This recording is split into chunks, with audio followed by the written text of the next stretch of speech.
ஸ்ரீலங்காவ பொறுத்தவரையும், அப்பப்ப நம்மகிட்ட அடி வாங்காட்டி அவனுங்களுக்கும் தூக்கம் வராது. நம்மளோட நிரந்தர எதிரி சீனா, பாகிஸ்தான். அப்பப்ப வந்து போகக்கூடிய எதிரி லிஸ்ட்ல 1 டசன் பயலுக இருப்பாய்ங்க. எவ்வளவு அடி வாங்க திருந்த மாட்டாய்ங்க. காரணம் ஏதோ ஒரு ஆசை சீனாலருந்து வாங்குற பொட்டி மனச மாத்துதாட்டுட்டு. அப்படி ஸ்ரீலங்கா ஓட அதிபர் சீனாவுக்கு போயிட்டு வந்தாரு.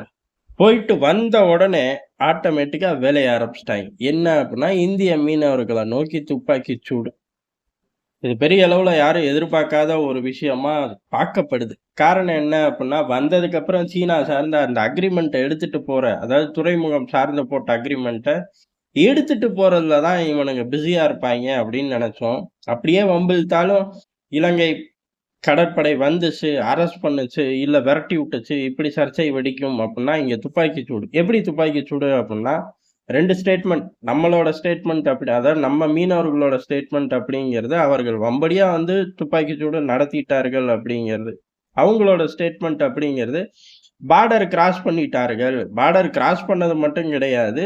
அவங்க அதாவது இந்திய மீனவர்கள்லாம் கூட்டமா சேர்ந்து இலங்கை கடற்படைய தாக்க ஆரம்பிச்சனால, துப்பாக்கிய வெளியில எடுக்க வேண்டியதா போச்சு. அப்படி எடுத்த துப்பாக்கிய அவர்கள் பிடுங்குறக்கு பார்த்தார்கள். அது ஆட்டோமேட்டிக்கா ட்ரிகர் ஆயி வெடிச்சிருச்சு. அதுல லேசான காயம் அட்மிட் ஆயிருக்கு அப்படிங்கிறது தான். எந்த ஊர்ல சாதாரண பிரஜை ராணுவத்த போய் எதிர்ப்பான் அப்படின்னு தெரியல. அப்படியே எதிர்க்கணும் அப்படின்னாலும் இப்படி போயி சட்டைய இழுத்து போட்டு அடிக்கிற சம்பவங்கள்லாம் நடக்க வாய்ப்பே கிடையாது. அதுவும் நடுக்கடல்ல. ஏதோ நிலப்பரப்பு அப்படின்னாலும் கோவம் வந்துச்சு, கட்டி உருண்டாய்ங்க அப்படின்னு சொல்லலாம். நடுக்கடல்ல இவனுங்க சொல்ற தியரி கொஞ்சம் கூட ஒத்து வரல. அப்ப என்ன காரணம் அப்டின்னா, திட்டமிட்டு தான் இந்திய மீனவர்கள புடிச்சிருக்கார்கள். பிடிச்சது மட்டும் இல்ல, வழக்கம் போல சுட்டுருக்கார்கள், அடிபட்டிருக்கு, ஹாஸ்பிட்டல்ல அட்மிட் ஆயிருக்கார்கள். ஆனா பெரிய உயிர் பயம் கிடையாது. ஆட்கள் பொழச்சுக்கலாம். ஆனா இலங்கை நாள்தோறும் விடிஞ்சதுலருந்து இந்தியாவோட உதவிகள் இல்லாம வாழவே முடியாது. ஒட்டுமொத்தமா சீனா கிட்டயே போய் வாங்கி தொலைய வேண்டியது தானே. யாராச்சும் இங்க கெஞ்சி கெஞ்சி குடுக்குறோமா? இல்லையே. நீ வந்து கெஞ்சுற, வாங்கிட்டு போற.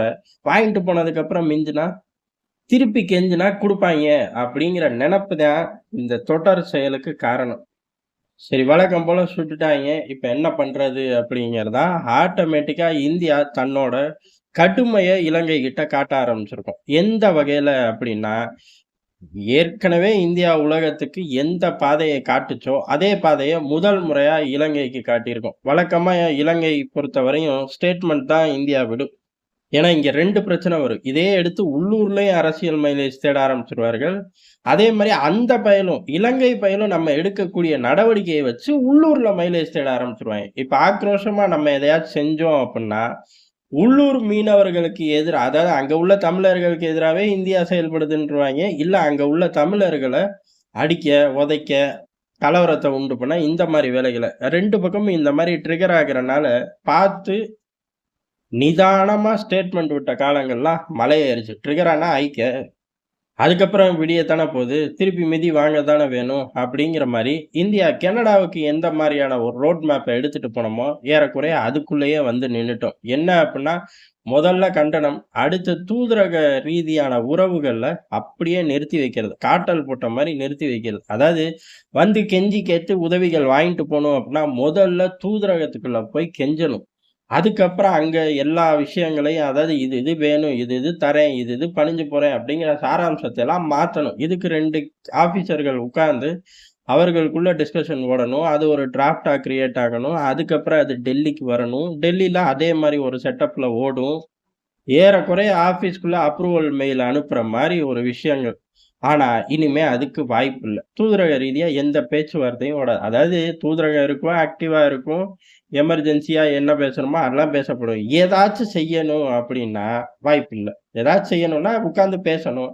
அப்படி உட்கார்ந்து பேச வரவே மாட்டார்கள். இனிமே இந்திய தூதரக அதிகாரிகள் இலங்கை சார்ந்த விஷயம். இப்ப மீனவர்கள கூட்டிட்டு வர்றது அத பேச வருவோம்.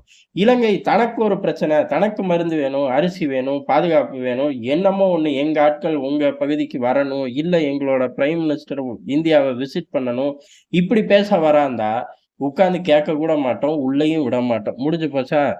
ஏறக்குறைய ஒரு காட்டல் போட்ட மாரி தான். இதுக்கு அடுத்து என்ன நடக்கும் அப்படிங்கிறது தான். இதுக்கு அடுத்து தூதரக உறவையே முறிச்சுக்குவார்கள். அதாவது ஆட்கள குறைப்பார்கள். ஆட்கள குறைச்சும் அடங்கல அப்படின்னா, தூதரகத்தையே மூடுறோம் அப்படின்ருவார்கள். இந்த ஆட்கள் குறைக்கும்போது, அவன் அடங்குற வரையும் வெயிட் பண்ண மாட்டோம்.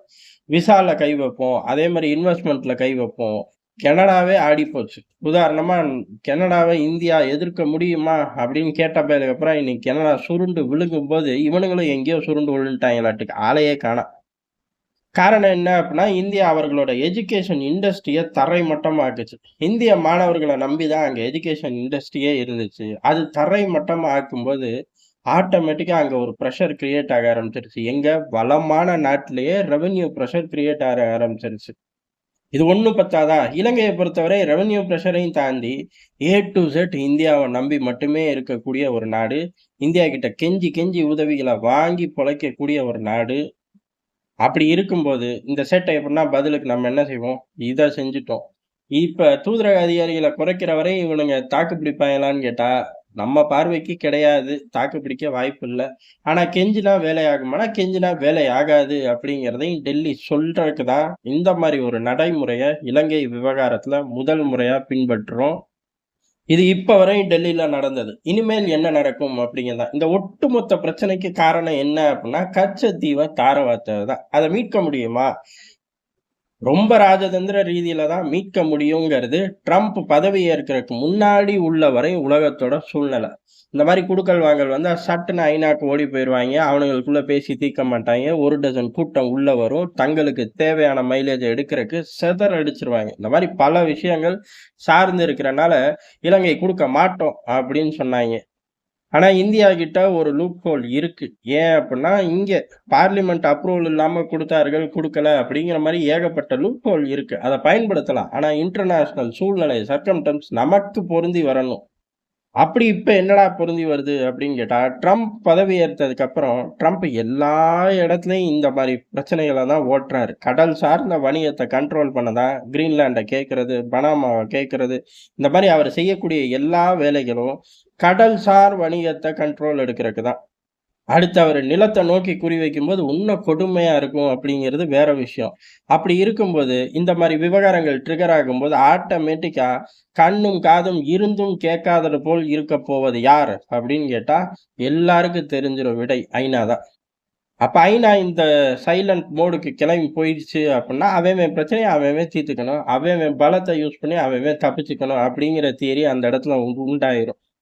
அதுக்கப்புறம் தடைகள், கிடைகள் அதெல்லாம் ஒண்ணும் கிடையாது. "ஏய் என்னால உனக்கு இது ஆதாயம் அப்டின்னா, நீ செஞ்சுக்கடா சாமி" அப்படின்னு சொல்லிருவார்கள்.